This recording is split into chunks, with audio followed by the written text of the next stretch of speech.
You know, April, sometimes I worry about Pat Egan. Why? Well, every time I see a post, he's like spread out all over the place. It's like he's passed out or dead. I know. Sometimes I'm curious, like, how much did he have to drink that night? Guys, I'm right here.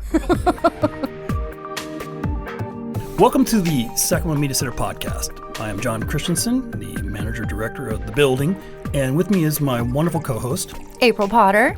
my good friend and best colleague in the world. And today we also have Patrick Egan. Yay! Pat actually is a resident here at Sacramento Media Center. He has an office. On some occasions, a light will be on or we'll hear some footsteps upstairs where he's in his office, writing and or going through his email, whatever in his office. Watching porn? Oh, well, whatever you do on your own time, as long as the door's closed. No, I leave the door open. That's for you guys. Yeah. Fortunately, it's upstairs, so you're out of view. So, Pat, what makes you happy to be here at the Media Center? I like you guys. You guys are fun, and I like getting work. Work is nice. I think I've been able to make new friends and get on some things that I wouldn't have been able to get on if it wasn't for being in here. And I like having access to the place to do music videos and short films and stuff like that, even though I've only done one here in the past year that I've been here. And That's because you've been busy on everyone else's set. so busy. Like so busy. I see you with so many other productions working from. I don't even know. You've done some really cool stuff. The one that keeps popping in my head right now was the one where the people were like sideways on a building in bungees. Oh yeah. I worked for a thing called bandalooping, and they're like a bunch of acrobats who hang off the side of buildings, and they go all over the world, hanging off of buildings and doing dances and stuff, and it's really neat. So I got to work with them, just kind of camera assistant and farting around and dumping footage, and but that was in Dallas, and that was wonderful. And Dallas is amazing. Okay. But here in the studio, we see you often. Yeah, I'm here sometimes. And you bug John all the time. I do. I come in and bug John. I enjoy it. And we just talk about everybody. And I'm kidding. talk about everybody and talking shop and what's all the cool stuff out there and how are other people's productions put together and what is happening in the production world. Yeah. So, Pat, give me your best estimate. Give me your title, what you do. What have you done, and how did your history begin with TV production, film production? Well, I don't necessarily feel that I have a specialty. Like, I've never became a professional at anything. I will double dip positions on shoots. Very common practice here. Yeah, I mean, it's Northern California. We can't, there are people in town here that are like, I'm just a grip. I'm just art department. I'm this. But, like, I've been a grip. I've been art department. I've been PA. Like, I can direct a music video one day for myself and a friend and then go get people coffee on a shoot the next day. Indeed. Like, I am all over the place. So I got started just getting PA work in town. First thing I ever did was a 10 HD camera live Gwen Stefani shoot in Stockton. Cool. Yeah. And I was like, oh, okay, this is what I'm doing. And yeah, I mean, I was a PA and I just stood around for like 12 hours. But, I got paid to watch a Gwen Stefani show. Indeed. In Stockton. But you were very active in Smosh.com. Yes. And then, so I did some PA work stuff for a while, and then I got on board with Smosh. One of their PAs, Julianne Gabbert. Oh, Julianne. Oh, was that a good O or a bad O? Yeah, no, actually, when I was getting started as an actress, when I moved back up here from Long Beach, she was one of the faces I saw in this building 20 years ago. Oh, yeah. And so she was just this sweet. She's wonderful. I think she was still in high school, to be honest. Really? Like, she was just like, yeah. Well, And she's down in L.A. now and has her own food show of sorts and does all sorts of things. Yeah. Oh, yeah, so she's that doing was, some I'm like, stuff. I wasn't expecting you to say her name. Oh, no, she, so I'd worked with her on a short film, like one of those 10 by 10 things that the SAC thing does. And then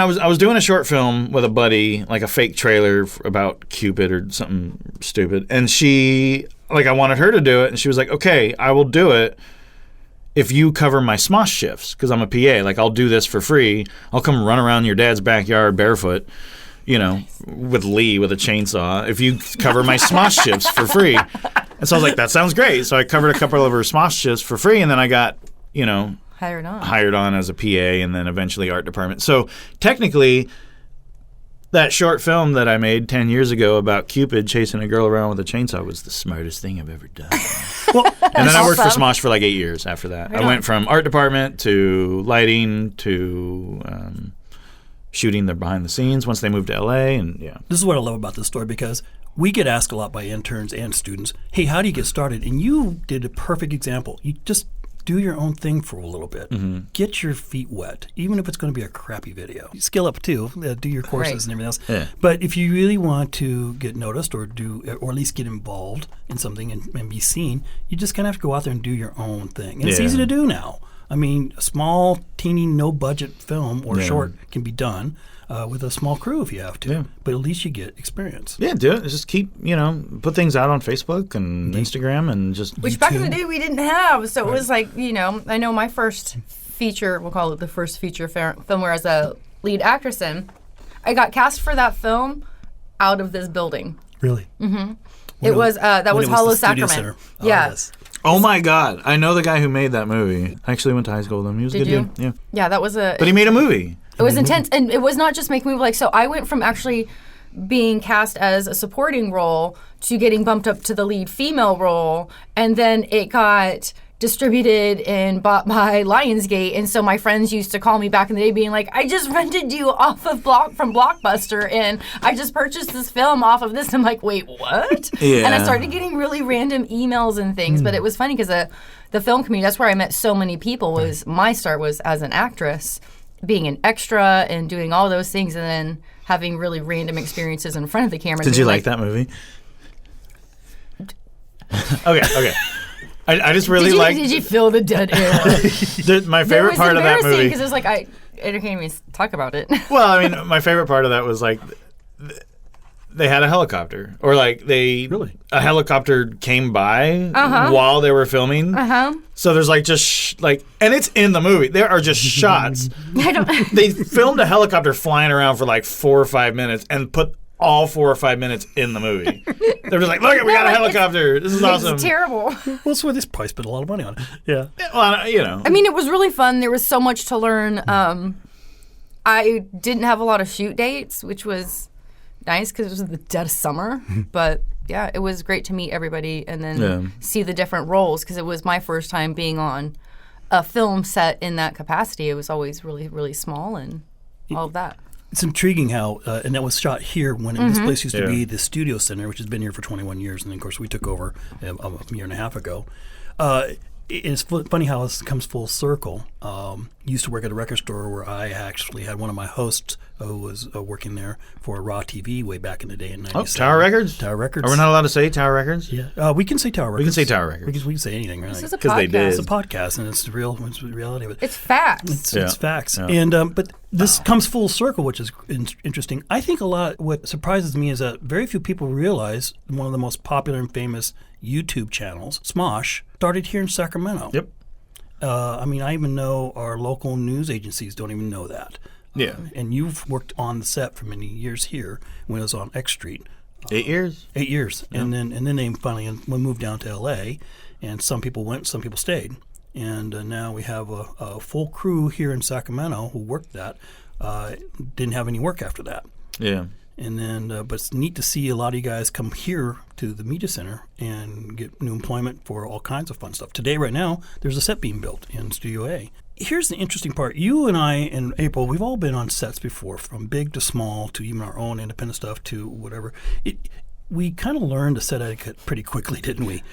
I'm still learning. Funny. I am laughed the worst. My very first, I just had a flashback. My very first film was a silent, short. It was a silent short. So it was like, we didn't have lines, but we just talked to each other and kind of looked like we were talking. But there was it was all music based behind it.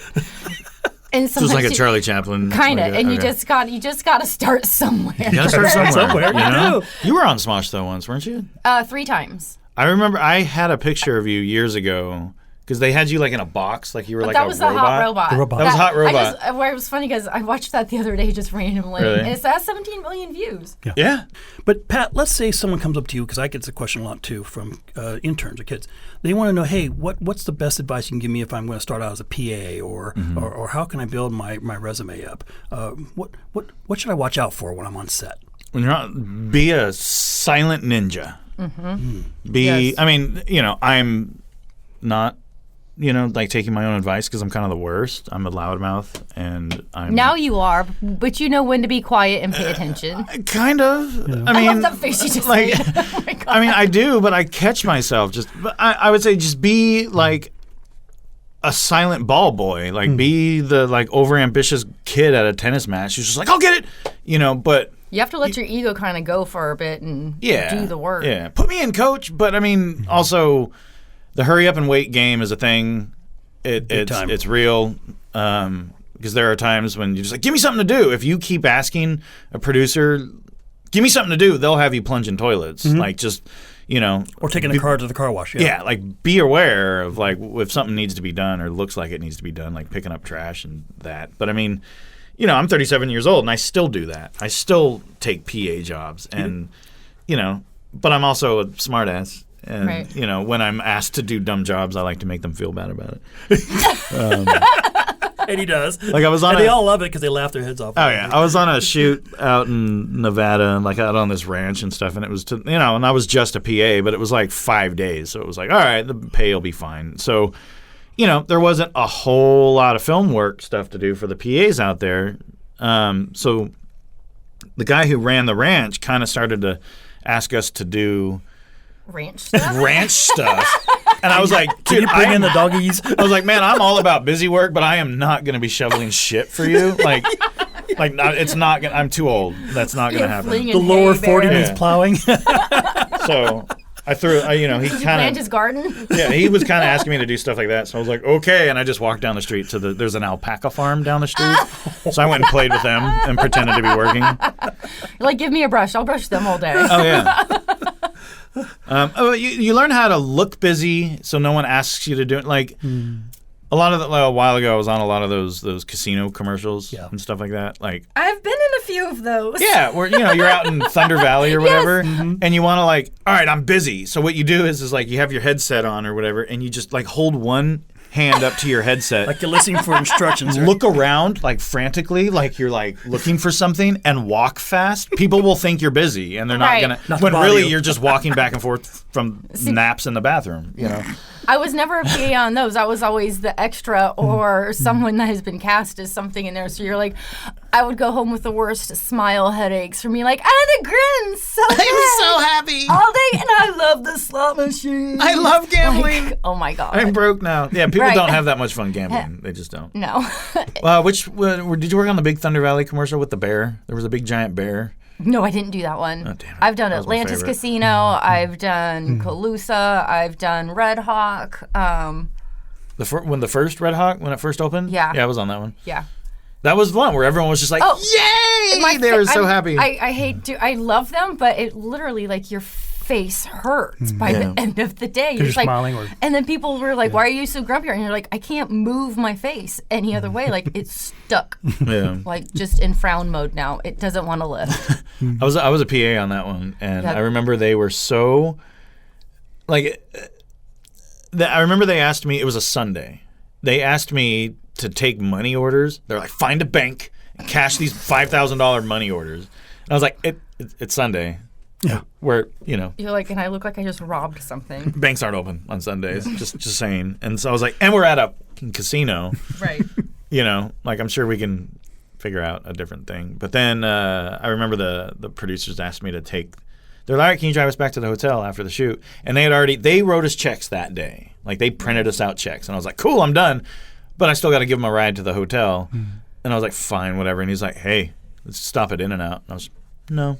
I was like, I had already got my check. I was like, I'm not on the clock I'm done with you. No, yeah, there's so many things and positions you get put in and you don't know how to maneuver through it. Yeah. Sometimes you're like, am I supposed to take this person here, or do I go above and beyond in these ways? It depends. So as a PA, like you have to find your own boundaries and parameters and what is and still be professional. Right, but still, there is a limit. And, you have to. And that's not just PA. I'm like, that's in every single position you can imagine. Right. I'm not recommending if you're like looking to get in the business to be telling producers no a lot. No, but like don't. I've been doing this long enough to, And watch how your face talks. Like my face likes to talk out loud. Like I'm not talking verbally, but I will make a face at you like, what did you just say to me? Oh yeah. And you have to watch that too. So you kind of have you learn how to pull it back and then try, so you can just climb the ladder and get back up. Yeah. It's collaborative effort, and hopefully you have a director who is also that way, who wants to be collaborative, but at the same time makes quick decisions, doesn't is very clear in instructions, but he makes good quick decisions. Good quick decisions too. But a good director will also say, look, he'll look for input as well, or she will look for input.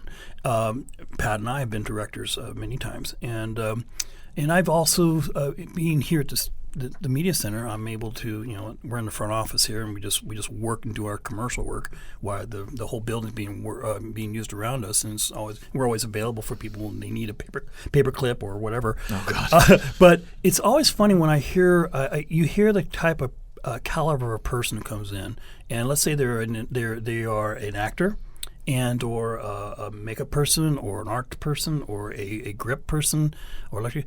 You can tell when they're professional when they don't gab all the time. Mm-hmm. The ones who gab all the time, and even though Pat's holding up his hand, but you hear when they're starting dropping names. We don't need to hear your whole history. And I know John Christensen at the Media Center. Oh, he's big time. Yeah, I'm big name. Sorry. Probably on America's Most Wanted, as far as we know. I've worked on America's Most Wanted. Have you? Really? Yeah. Actually, it was my second job. It was with Arnold. Now I'm going to name drop now. It was with Arnold. But we worked at the DNA testing lab. It was great. It's not my DNA. Yeah. It's not a tumor. He was our governor at the time. Governor. Continue. Sorry. And I found out I was taller than him. He's ruined not that my childhood. Tall. It's not. What? He's not that tall. It destroyed me. No, I was taller than Arnold. Yeah, he's under 6 feet. He's under. All right, I'm done name dropping. If you want to make an impression, the best way to make an impression, no matter what position you are, is to listen, be attentive, and be ready to move when you're asked. Yeah. Simple. Yeah. Mm-hmm. And if you want to give an input, don't tell it to the director while they're shooting. I mean, the only time if you want to say anything while you're on set, if you see something dangerous. Right. God, yes, please let us know. But don't try to give input, and when there's a lot of voices going on. Don't try to change the lines in the script or anything like that. Yeah. I've been on a shoot where recently, where the makeup artist was like, "Oh, do this! Oh my God, do it like this!" And I'm like, I want to light you on fire. Like, the director was very upset, or not, but he just didn't say anything. Right. When I'm sitting there, just like, this is awful. It's etiquette. You need to have there's a certain etiquette, and if you don't have that, well, go take a class and learn some terminology and get some direction from some other people. Well, yeah, I mean, it even helps to just sit and shut up and just watch people. Indeed, you learn so much, which I still do. Yeah, you never stop learning. I'm not that professional of a I like attention, and I like to make jokes, and I like making people laugh, and sometimes I still struggle with finding the right time to let that out. I've been sent away before. John and I have had those moments on sets. I'm like, full disclosure, where you have to be able to read the line, read between the lines and understand what the situations may be, because there's other things that are going on that, if you're not in key roles, that you're not privy to, that you're not understanding. And you have to have a sensitivity to the whole everything. And the thing is, and what I see in any kind of television production or film, or whatever it is, there is that, okay, camera's rolling, lights are on, we got cables all over the place, we got actors, everyone knows their place. It's like a play. You just have to, everything must go. Now, aside from a play, you can always stop in the middle, and of course everything, and then what happens, the flow gets a little interrupted, but it is a high tensioned, there's a lot of activity going on that has to flow well, and if it's not flowing well, then some people are going to be unhappy, and especially a director. But a director's got to be able to see that some things cannot always fall through. Maybe a certain line is not written, or not read right, or whatever, or time's not allowed. A director has to be flexible too. He does, but also if there's a lot, assuming it's a him, or they do. But also, I think if a lot of things are going wrong, like let's say, all right, we dress the set. The set has been dressed. Right. We have all the props and setting is on set. And then lighting comes in. It's like, oh, we have to move all this so I can put lights up. Right. And then so they move everything, put lights up, and then move everything back. And it's like, oh, it's not right. We have to move everything again. It gets to be that is the director's fault. Or it's production's fault. Because I've been on those before, and it's just like everyone just wants to point fingers at each other. Lighting's like, oh, Art did this, and when it's like, well, no, you guys had no plan. You got, like people, you're just kind of guessing as you go, and so a lot of the times when stuff like that happens, it's, I would assume, the director or the AD's fault. It's a collaboration, but it's also a crew. It's a community of crew who are used to working, and they have a shorthand. Right. And that's why you see a lot of these production coupes, from Steven Spielberg all the way to whoever, they work with the same people over and over again. Yeah, There's so a they reason have a for system. That. Yeah. There's a real reason for that. And there's a reason why I and April work very well together when we do our commercial shoots, because we have a really good shorthand. Yep. And we also now bring Pat to join us, and we're skilling him up. He's doing pretty good. Oh, yeah, I still play with my phone too much when I'm working with you guys. I literally turned around and looked at him and just chastised him when he was on his phone when I needed him to grab the camera. Ooh! What did he say to me when you said switch? Oh, yeah, you and did say something weird you meant that day, like, and I all didn't of us either. were like, we looked at each other and said, no, you said transfer. Transfer. And we were like, what? And I didn't know what that meant. But yeah, I mean, I was on my phone right before that, so I understand that's totally my fault. But like, I didn't know what that meant. But that stuff happens, because I was on a shoot the other day where we're out on a racetrack, and I was told to get in my truck and go pick up all the cones on the racetrack before we shot. It's a 2-mile track. Right? So I get out there with my buddy, and he's in my passenger seat, and he's jumping in and out of my truck. We're picking up these cones, and it gets to a point where producer starts yelling at me, "Hey, how's it going with those cones?" I'm like, "Yeah, we're doing it now. We're picking up the cones. Like we're doing it." Cool. How much longer? I was like, it's a 2-mile track. Like you want to be able to. I got this. 2 more minutes. You want to give them like a good answer. Right. You do. But she was like, "All right, let me know the second you're off the track." I was like, "Yes, ma'am. Will do. Thank you." Literally 30 seconds later, she's like, "All right, I need you off the track. All right, I need you." And I was like, "Cool." And we got off the track, and we're like, "Cool, we're done." Did you get all the cones? Well, no. Well, what do you mean? What do you mean you didn't get the cones? It's just the way production gets sometimes. Where people, it's not like you were expecting me to read your mind that day by saying transfer. Yeah. But it was still annoying that I didn't read your mind. You know what I mean? Like to you. I was standing behind you. We have to going, understand these things happen. Weren't you both on your phones? Yeah. I think you both were. Because my response was like, "April's on her phone. Why aren't you yelling?" It was. And then I think his response was, "She's social media," and I went, That's true. Yeah, she's like, "Hey, look at it." She pulled rank on you. Social media. No, and I'm the new set bitch. It's fine. But it was confusing, because we looked at each other like, what does he mean with that term? No, we just didn't know what you meant. Right. And so, but still, we shouldn't have been on our phones. But I mean, and that's Technically, why I got, what did should've. I got all, it was like, communication. That's like all I said to you.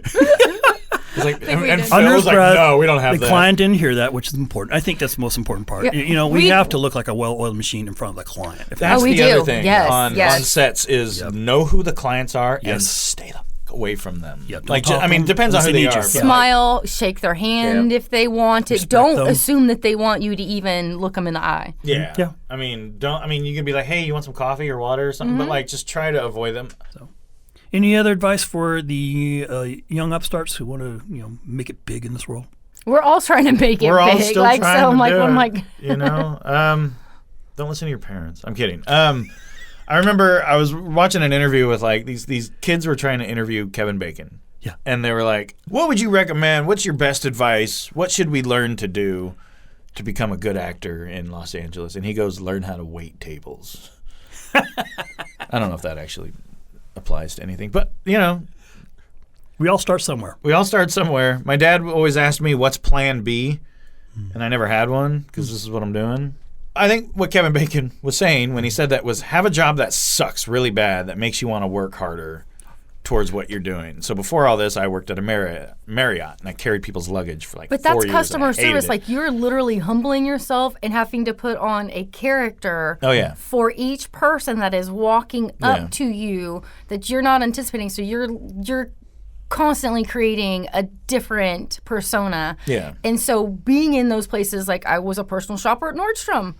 That's what I took from that is like, no, that's like one of the hardest things in the world to do is service others. Well, right, with a but smile. like you do something that you hate long enough, it'll like drive you to want to work. 'Cause Yeah. in my opinion, when it comes to making short films and stuff, I worked harder back then. This is like 8 years ago. I worked harder on shorts and crap that I wanted to do then to get out of the Marriott. Now that I'm working in film and I love it, like I don't, I'm not as, I'm 37. I'm not like, when I grow up, that whole attitude's gone. So I love what you're saying there because you're saying, have a crappy job so you can be motivated, but at the same time, people say, but take whatever you do and apply to improve yourself. Yeah. Great lesson. Totally. Stay hydrated. Stay hydrated. As I'm looking at my coffee cup going, I need more caffeine. This is Sacramento Media Center podcast. Thank you, Pat Rant. Egan. And rant and stories and news and what's going on. And if you have any questions, feel free to email us at sacmediacenter.com. Visit April's website, which is Pearl Productions. That's PIRL Productions.com. And Pat, do you exist on the social media website? I'm out there. Look him up. Anyone who's listening to this already is friends with me. Just anyway, look him up in IMDb. I'm sure you'll be there soon, or is there now. I am the second. I used to be the 9th Patrick Egan on IMDb, but because of Smosh, I am the second one now. I don't know what I rank for April Potter on there. I need to work on my IMDb actually. Although there is a drone operator in Sacramento named Patrick Egan, to the point where I bought a drone. So that way the next time somebody called me, I was just like, yeah, I got a drone, totally. Darn, I was going to ask for his number. Awesome.